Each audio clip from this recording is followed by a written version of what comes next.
మరి దీని కాన్సెప్ట్ మనకి 24 గంటలు దాటిన తర్వాత కూడా ప్రొడ్యూస్ అయిపోతే హేబియస్ కార్పస్ చేసేవాళ్ళు, లేకపోతే ఎఫ్ఐఆర్ కాపీ ఉంటే దాన్ని బేస్ చేసుకుని వెళ్ళి నాట్ టు అరెస్ట్ అనో లేకపోతే ముందస్తు బెయిల్ తెచ్చుకోవడం ఉండేది. ఇప్పుడు పాసిబిలిటీ లేదు. Point number 1. నాకు ఇంకోటి చెప్పండి, ఇది కామన్గా అందరికీ అర్థమవుతుంది కదా 15 రోజులు సమయం ఇవ్వడం అనేది నష్టం చేస్తుంది అని. బట్ కేంద్ర ప్రభుత్వం ఏం ఆలోచించి ఈ సెక్షన్ పెట్టి ఉంటుంది? వాళ్ళకు కూడా పాయింట్ ఆఫ్ థాట్ ఏదో ఉంటుందిగా.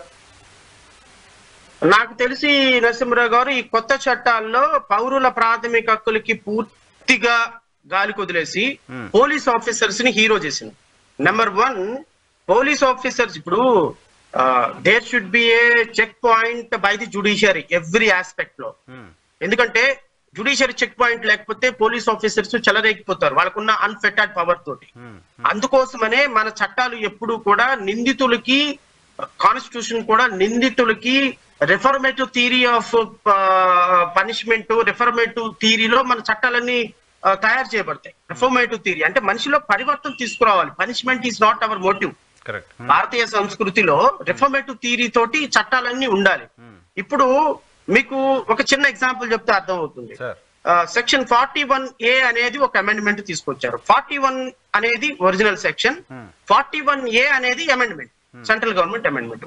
ఈ 41A అమెండ్మెంట్ ఏం చెప్తుంది? మనం అంటాం section 41A notice, 41A notice అంటాం. 41A అమెండ్మెంట్ ఏం చెప్తుంది? 7 years బిలో అఫెన్సెస్ ఉన్న ప్రతి కేసులో కూడా పోలీస్ ఆఫీసర్ బెయిల్ ఇవ్వచ్చు అని చెప్పింది. స్టేషన్ బెయిల్ ఇవ్వచ్చు అని చెప్పింది. ఇప్పుడు ఏమైపోయింది? దీని కారణంగా ఏమైపోయింది?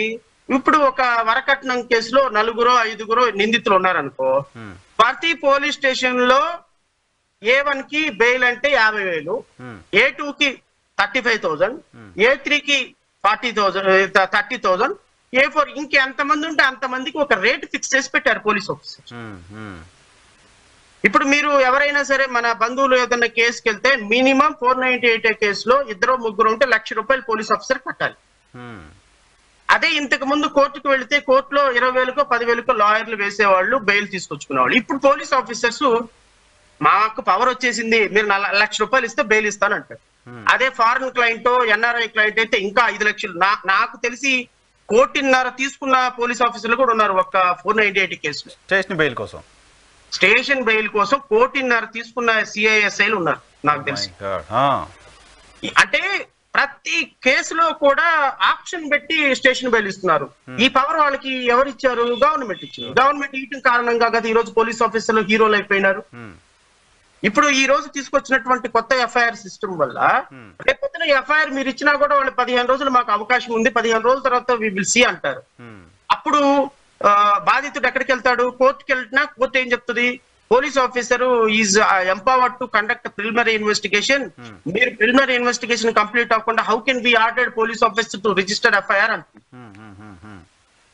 సో ఇది ఇంత రిప్లికేషన్స్ ఆలోచించకుండా చట్టం తయారు చేస్తే రేపొద్దున ఖచ్చితంగా పోలీస్ ఆఫీసర్కి అధికారం ఇచ్చినట్టే కదా. పోలీస్ ఆఫీసర్కి అధికారం, పోలీస్ ఆఫీసర్ ప్రభుత్వాలకు అధికారం ఇచ్చినట్టే కదా. ఎలక్టెడ్ గవర్నమెంట్స్ వాళ్ళు ఇంకా పోలీసులతో ఏం కావాలంటే అది చేయించుకోవడానికి సంబంధించి లీగల్ గా వాళ్ళకి లైసెన్స్ ఇచ్చినట్టు, పవర్ ఇచ్చినట్టు అయిపోయింది. నేను ఇంకొక కాన్సెప్ట్ కి వస్తాను నరసింహరావు గారు, ఇంకొక కాన్సెప్ట్ కి వస్తాను.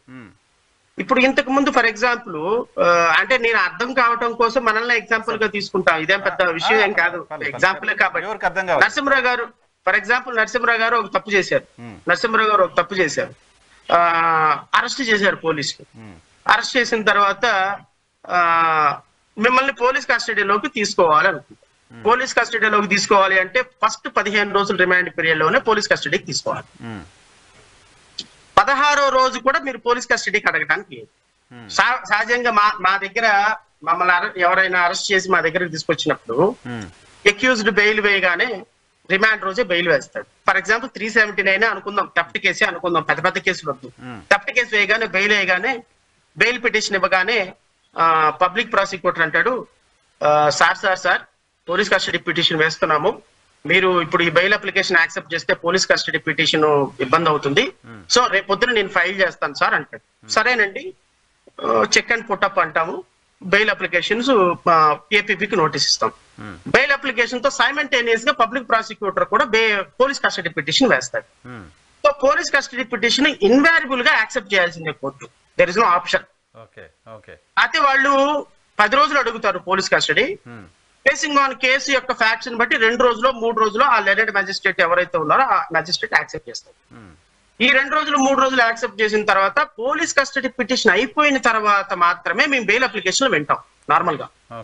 ఎందుకంటే we must give an opportunity to the public prosecutor also equally. Accused కి ఎంత రైట్స్ ఉంటుందో ప్రాసిక్యూషన్ కూడా అంతే రైట్ ఉంటుంది కాబట్టి. So police custody petition first 15 రోజుల్లోపే వేయాల్సిన కారణంగా సో అక్యూజ్డ్ బెయిల్ అప్లికేషన్ కానీ పోలీస్ కస్టడీ పిటిషన్ కానీ ఫస్ట్ 15 days లో అయిపోతుంది. సో 16వ రోజున మళ్ళీ బెయిల్ అప్లికేషన్ వేసుకుంటాడు. ఒకవేళ ఫస్ట్ బెయిల్ అప్లికేషన్ డిస్మిస్ అయితే in view of pending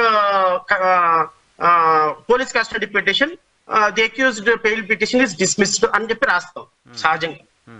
second bail application 15 రోజుల తర్వాత ఉంటే సెకండ్ బెయిల్ అప్లికేషన్ లో పోలీస్ కస్టడీ అవకాశం ఉన్నది కాబట్టి బెయిల్ ఈజ్ గ్రాంటెడ్ అంటాం బేసింగ్ ఆన్ కేస్ ఫ్యాక్ట్స్ బట్టి ఆ సర్కమ్స్టెన్సెస్ బట్టి. ఇప్పుడు ఏం చేశారు అంటే ఈ పోలీస్ కస్టడీ పిటిషన్ 40 నుంచి 60 రోజుల్లో వరకు కూడా అడిగే అవకాశం పోలీస్ ఆఫీసర్కి ఇచ్చారు. అంటే మీకు బెయిల్ రాకుండా నరసింహరావుకి బెయిల్ రాకుండా మిమ్మల్ని 60 రోజుల పాటు కేవలం పోలీస్ కస్టడీ పిటిషన్ కి అడుగుతున్నామని ఆపొచ్చు police officer. This is very, very, very big hurdle in new